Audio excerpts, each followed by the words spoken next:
This one is gonna be strange. Before we start, massive fucking content warning. Like, Jesus Christ. I figure that most of the people watching this have either been to school or are going to school. It's a place, let me tell you, but my guess is that you already know that. I don't normally engage with visual novels. That's not to say I don't like them, it's just I haven't. Maybe it's because they have a rep, maybe it's something else, I don't know. The point is, I haven't. I don't. However, a few weeks ago, I got recommended a little scene from a visual novel called Class of '09, and I was left in a strange state of surreal deja vu. It felt like I had seen all of it before, and that I would see all of it again. Class of '09 is a visual novel composed of 3 parts, the first game, the second game, and the highly controversial third. I should probably note that all of these games are somewhat and severely fucked.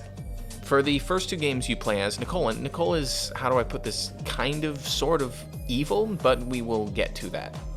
The other thing you should note is that while the Class of '09 visuals are somewhat lackluster, it is more than made up for with the sound design, because every character is fully voice acted, ranging from the silly to the genuinely impressive. They got that timing of vocal pacing down. But more than that, there are times when the satire and parody falls away, and you will get something that just hits.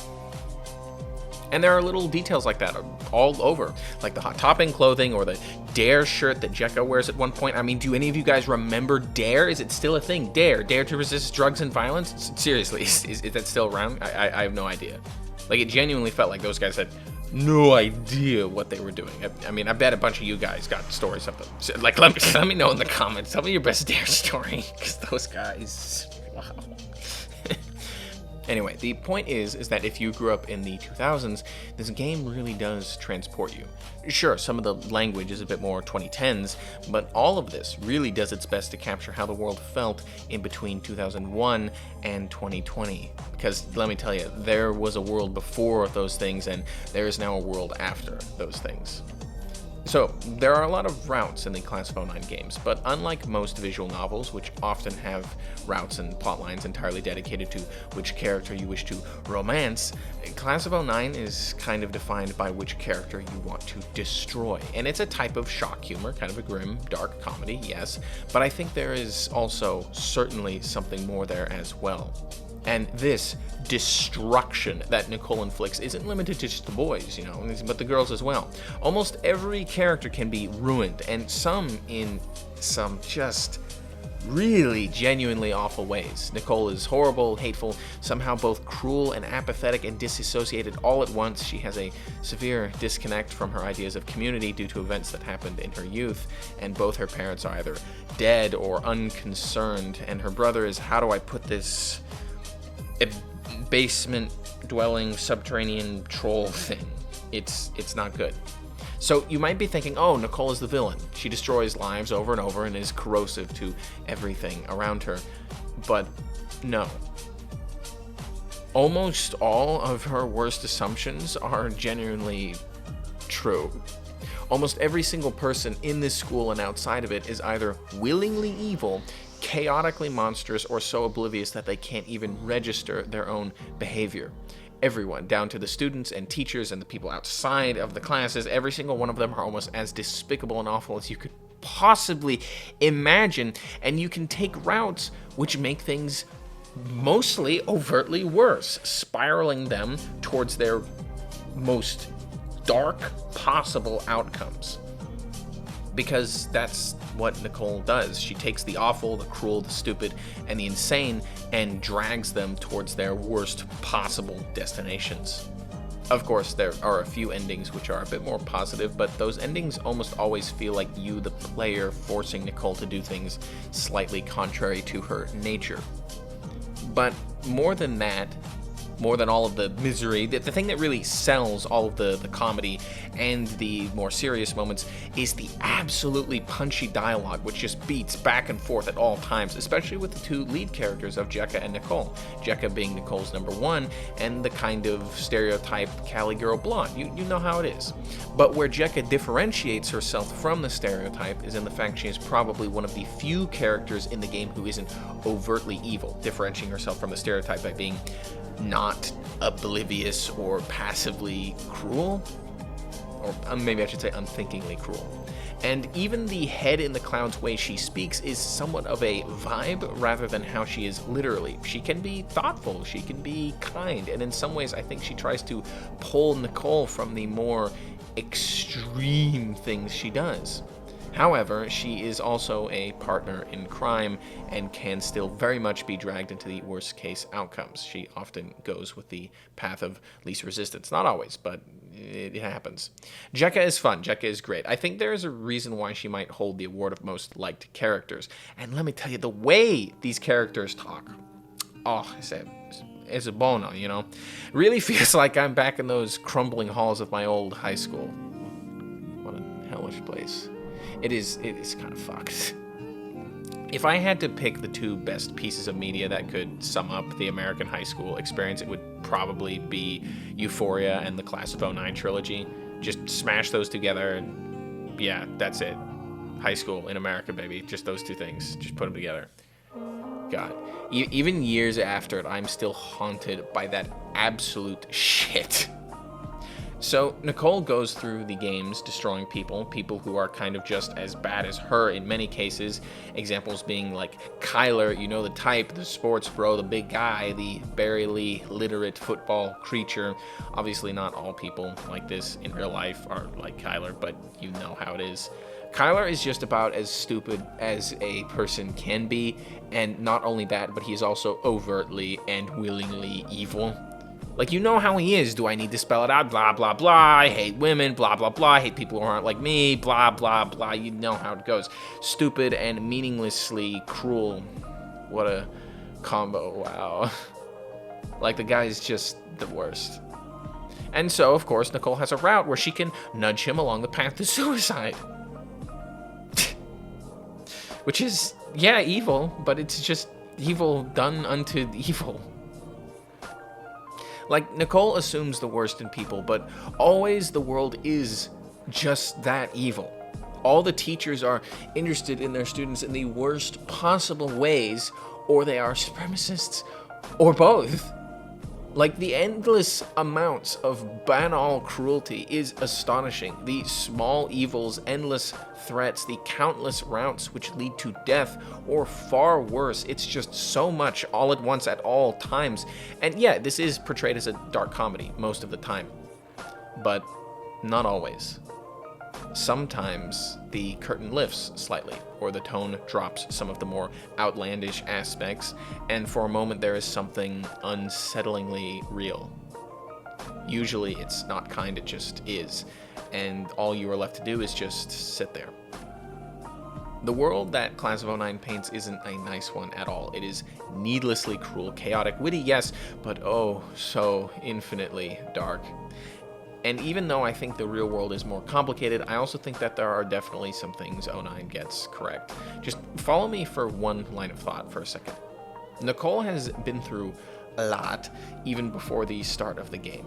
And what I wonder, though, is whether or not she was born the way she was. Was she always like this, reading people, fitting their puzzle pieces together, and then moving them however she wished? Was she born like that, or was it just because of the way the world is, that no other route is left open? If you are the one kind person in a world gone to madness, evil, and insanity, then you are the outlier, and the group will always destroy the outlier. For many humans, the other, the outsider, the one who is different, is always the enemy, and so meant to be broken. In some of the routes where Nicole tries to be kinder, she often ends up dead by her own hand, more often than not. Maybe it's because she went too far. Trying to be kind doesn't mean hanging around humans who will turn on you in a second. Maybe if she had spent those thoughts and stuck to Jecka, things would have been better. dead or medicated until she might as well be dead. It's sickening. It's not good. But I would be lying if I said I've never seen things like that. What about the routes where she connects with someone even more chaotic than she is? Emily is great. Alt girls are wild. People who are free like that can be intoxicating to be around. You've been around people like that, I imagine, right? People who just live, who say the things you wish you could, who don't care and don't doubt and don't get weighed down by all the endless shit that happens in life. People like that are awesome, really, genuinely. But truth be told, they also scare me half to death. It's because of how fun they are to be around. It's because every moment with them becomes the most interesting thing that has ever happened. Every instant, just some massive big deal. It's because being around them makes you feel like you are free also. It scares me because too much of that kind of freedom can lead to self-destruction or oblivion. Too much chaos and there's no stability. You become unmoored and just float, breaking apart and reforming. I've known people like that, and they are so much fun to be around that it hurts. But when things stop, when they slow down, sometimes it can get really, really dark really quick. And then there's just nothing, because if the highs are that high, then the lows will be proportional. Emily is great, fucking crazy alt girl that she is. She and Nicole are awesome together, but they also just feed on each other, spiraling until the end. Character like Ari manipulates or is manipulated. Jeffrey is the... I don't even... He's something. He lives in an insane reality of the utmost, like, delusion. Every single teacher, my God, what is wrong with them? You see the point with all these characters. And I think the flip side, for all of its faults, has a few interesting things about it also, flip side being the third game. It's really fascinating to get a view of things from Jecka's perspective. She goes with the flow a lot of the time, which can lead her to some dark places, but internally, I think she might be one of the only characters that isn't like 100% or like 90% evil, insane, or stupid to the point of tears, but she doesn't really get out. Maybe there's something to say about life there, I don't know. She doesn't hurt people the same way Nicole does, and so doesn't ever really climb to the top on a mountain of corpses. But then again, when Nicole does do that, she doesn't really seem happy about it, because, you know, who cares, right? You can party, you can indulge every vice, every sense, you can run and scream and laugh and dance and sing, but then afterwards, when you go home and there's no one there at all, when it's just you and you are sitting in a big old chair covered in scratches and you don't want to sleep, but you don't want to be awake, you don't want to eat or drink or move or even breathe, so all you're left to do is just stare at the white wall of decaying plaster until you barely remember you are even alive. That's the moment I think I understand Nicole the most. Jecka has her own shit, but it's not like Nicole's, of course. Jecka wants out. She wants to escape the eternal hell of whatever hell that all of this is, but that's the thing. This cage we are in, there is no outside of it. Things will be better once I'm out of middle school. Things will be better once I'm out of high school. Things will be better once I'm out of college, once I get a better job, once I get a girlfriend, once I get a boyfriend. Then I'll be happy. Once I get a vacation, once I get a promotion, once I get a house, once I get $1 million, I'll be happy once I retire. Then I'll really have freedom. There is no way out of any of it. The world just keeps going, same as it ever was. That's the misery of Jecka's plotline. She wants out, she wants to escape, but there is no escapism. There is no fantasy. The world just stretches on and on and on. There is no other. And as she looks for her escape, she finds some really, really dark and evil things. Genuinely frightening things. Things so bleak that they would only exist in a comedy, except, wait, this is a comedy. Laugh, damn you, laugh. I don't know whether to laugh going through these games. I have laughed at them. They are genuinely witty at times, dark and edgy and silly, but witty. But they're also just so depressing. Nicole has a lot of endings, but there isn't really a resolution. That's kind of something I wish the games had, resolution, but maybe there's something to that. None of this ever really resolves. It just kind of keeps going over and over again. Did I have a moral with this? Fuck. I went to high school. It's like this. It's more than just like this. You know how it is. There is a scene where Nicole has to fucking teach that dumb fuck Kyler how to read because bro is barely literate as a literal high schooler. And it's like, yeah, that's crazy. But that would just happen in my school, and it angered me to tears. I mean, how does this happen? Teacher calls on bro to read, and bro can barely pronounce anything at all. He can't sound out anything, and he is trying more than should be possible, but he just can't do it. I knew a guy who would come to class every single day, blasted out of his mind on acid. Like, I get it, drugs, sure, whatever, but every day, every school day, acid? Seriously? In some of these classrooms, no one cared, least of all the teachers. No one was learning anything, least of all the students. Just endless, pointless cruelty at all times, dialed into the maximum amount. How did we get to this point? And this is what I really want to talk about with the class of '09 and reality, because seriously, how did we get here? Teachers who don't care because students don't care, students who are cruel for the sake of it, and teachers who ruin a kid's life over nothing. You got teachers whose number one enemy in life is someone a quarter of their age, and you got students who you would think their only possible, they only derive any sort of joy in life from making teachers break down into tears. I saw that more than once. Teachers just sitting in their rooms alone, just crying. And for some, it was horrible. Not all of them deserved that. Many didn't deserve that. Of course, for others, it was a case of what the hell did you expect? And that's all just the day-to-day. You know, sometimes a peer or a classmate dies, a teacher dies. People are found out to be more evil than just petty, nonsensical, casual cruelties.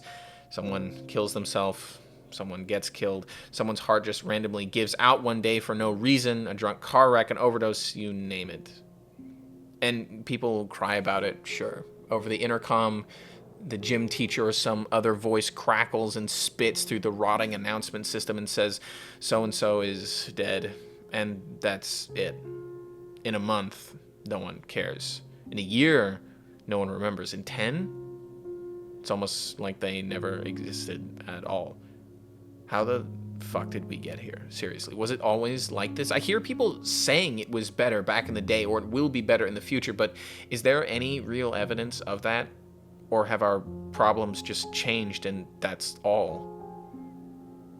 And Class of '09 is a comedy, sure, but I think it's more than that. It's not perfect, it's crude and messy and fucked and edgy for the sake of edginess so often, but sometimes there's something satisfying to the problems at least just being pointed out when so often it's glossed over and made kind. High school will be the best years of your life. That's what one of my teachers told me, and I remember thinking, if this is as good as life gets, why bother? I wanted people to like me. That was my mistake through all of that. But that's not a possible thing. If you try that, then people will just rip you to pieces just because they can. You aren't pretty in the right way, they will do that to you. You don't like the right things at the right times, they will do that to you. You don't like the right people, they will do that to you. They will do their best to get you to do their work for you. If this chaos, this unending hell, is the best life has to offer, then why bother doing a single definable thing ever? Might as well enjoy my freedom and be cruel while it lasts. Be cruel to the teachers who lie and promise nothing but pointlessness in the future. Be cruel to the students who are just needlessly mean. Work hard, study hard, get a good job so you can hand away what little time you have to nothing. They didn't say that overtly, but it's always what so many seemed like they were saying. And a lot of them said, be grateful for a world that doesn't care about you and peers who want you dead so they have something to joke about at the lunch table. It's no wonder why Nicole is the way she is. I mean, look around. But it's not just that. Even in the shittiest environment possible, you'll still find people who care. Even in the school I went to, a literal rotting hulk in the middle of nowhere, even though the honors kids were arrogant monsters and the sports bros barely alive. I mean, one of my friends came back from, let me tell you, one of my friends, he came back from some debate trip, right? And his hair was like a little frizzy or whatever. And one of these guys says out loud, "What, did you ride on the outside of the plane or something?" And the laughter, the sheer amount of it. And there was this other class where we're talking about Mount Everest. I don't know, it was like an English class. We're talking about Mount Everest or something. And the teacher brings up how, people die on it. Like, it's like a percentage chance you know how it is. And some girl says like, "So is it getting bigger every year? And the dead keep piling up?" And then another one goes, "Yeah, it's going to be so much they're going to call it Dead Mountain." Cue the laugh track. I don't miss it. I don't miss it at all.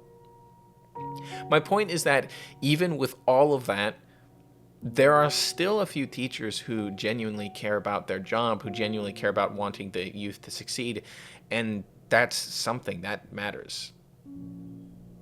Class of '09 is strange, really, really strange. It doesn't feel like there is a point where I can just easily stop this video because there isn't really an end to it. There are a lot of endings, each which have a little shard of truth or possibility, each one a puzzle piece, and you have to figure out how it all fits together and what the picture finally looks like. And here I am looking at it. I don't see some big, massive moral or lesson. It just kind of points and goes, laugh. Here are how humans can be. How many humans are. Laugh. And I laugh. Maybe it's not that deep. Maybe I shouldn't have made this video. But I don't know. There's a lot of fakery going on these days. Everything is an illusion. So much is hidden by lies. It felt kind of nice just to have something which just pointed and screeched unabashedly at how awful all of that can be. Like, just here's a little shard of satire and parody of everything. I can't stand stories that gild high school or the school experience in general, that treat it like it's some fantastic long summer vacation and afterwards all life is cold and dark and lonely. Of course, I'm not saying it's all bad, but it's just like, the high school like musical thing, the high school rom-com, no. The world is the world. There is no part of it separate and different. There is no paradise, no hell. Not here anyways, maybe somewhere else. It's just this. Here it's just this. And maybe afterwards it's different, but maybe not. That's why I try and make videos like this. I try to be as genuine as I can be. I try not to fake things to make my life as a bum shit internet writer sound more glamorous than it is, because it's not. Life has good and the bad. It always has it and it always will. That's how it is. And I'm more or less okay with that. Class of '09 just points out the bad that everyone likes to gloss over and forget about. It just brings up things that maybe shouldn't be forgotten. Should we move on from it? Yeah, absolutely. But forget? No, never. It's like, I hope that Nicole got a happy ending. I hope Jecka and the rest did too, that they maybe became better people and the like, but who knows? I sure as hell don't. Just hang in there. Try and make the best decisions that you can. Sometimes that's all we can do. And someday, maybe, it'll be enough. I think people need to be genuine, even if that means you are going to get shredded by the ones around you. Try not to be stupid about it, right? Try to have a skin that will let you survive, but don't let yourself get twisted into a shape that you aren't by those around you. Don't let the world or people contort you and break you down and make you like the rest if you aren't. Change, yeah. Acknowledge, yes, absolutely. Understand that it will suck and you will really... It'll suck, and that to really change, you have to look at the parts of yourself you don't always want to acknowledge. But that doesn't mean you have to be like petty or cruel or evil or stupid just because you've grown fangs. You don't have to become a parody of yourself, right? When I first started this channel, I didn't expect much from it. I wanted a lot from it, of course. I still don't expect much. But I never thought it would get this far, that, we would get this far. 1,000 subs is a lot. It means a lot. That's 1,000 people. I worried, and I kind of thought it sometimes, that trying to be genuine would just end up making me like a target for, online ridicule. But I figured, why not do it? Or that by being genuine, it would ward some people away, right? But in the end, most of the comments I receive are positive. The like to dislike ratio is almost always higher than I could have imagined. And yeah, if I keep doing this, eventually I will make a video that people hate, right? It's a matter of time. But I'm all right with that. That just comes with the territory. Maybe it's this video. Who knows? I don't have a big moral or lesson with this one. I just kind of wanted to talk about something I found interesting was all. Subscribe, do the thing, the thing. Take care, people. I'll see you when I see you.